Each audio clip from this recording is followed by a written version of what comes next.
आप यहाँ पे देख पा रहे हैं इस प्रश्न में जो आपके सामने लिखा हुआ है, यदि किसी घन के विकर्ण की लंबाई 2√3 हो तो इसके कोर की लंबाई क्या है। देखो आपको कंफ्यूज नहीं होना है, मैं आपको बताऊंगा यहाँ पे कोर हमारे पास क्या चीज होती है। सबसे पहले मैं आपके सामने एक घन बनाता हूँ।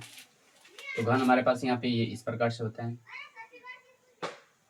घन की जो साइड होती है वो इक्वल्स होते हैं, यानी कि बराबर। मैंने यहाँ पे इसको मिलाया, यहाँ पे इसको मिलाया, तो यहाँ पे ये हमारे पास एक घन है। अब यहाँ पे ये घन है, इसके जितने भी साइड्स होते हैं ये हमारे पास सेम, यानी कि इसकी वैल्यू है। अगर मैं बात करता हूँ तो यहाँ पे ये हमारे पास लंबाई हो जाएगा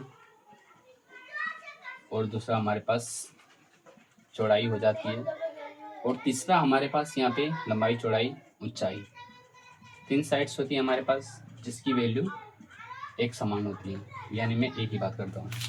अब देखो यहाँ पे जो हमारे पास लंबाई चौड़ाई ऊंचाई है, यहाँ पे तीनों तो हमारे पास सेम है, तो यहाँ पे इसी की वैल्यू हमसे निकालने पूछा जा रहा है और इसको ही यहाँ पे इसने कोर बोला गया है। तो कोर की वैल्यू निकालिए, इसका मतलब ये है आप किसी की भी वैल्यू निकालिएगा तो वो सेम आएगा, इसलिए हमारे पास ऑप्शन यहाँ पे एक ही करेक्ट होने वाला है। अब मैं यहाँ पे इस क्वेश्चन को सॉल्व करने से पहले एक चीज बता देना चाहता हूँ जो कि खास है। यहाँ पे जब भी हम क्षेत्रमिति पढ़ेंगे तो वहाँ पे सबसे ज्यादा इंपॉर्टेंट फॉर्मूले होते हैं।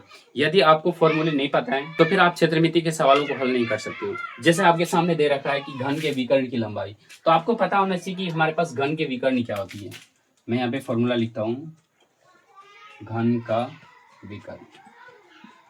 अब देखो घन के विकर्ण की लंबाई जो हमारे पास दे रखा है वो 2√3 दे रखा है और हम जानते हैं घन का विकर्ण हमारे पास होता है √3a और यहाँ से हमारे पास ये हो जाएगा 2√3 के बराबर।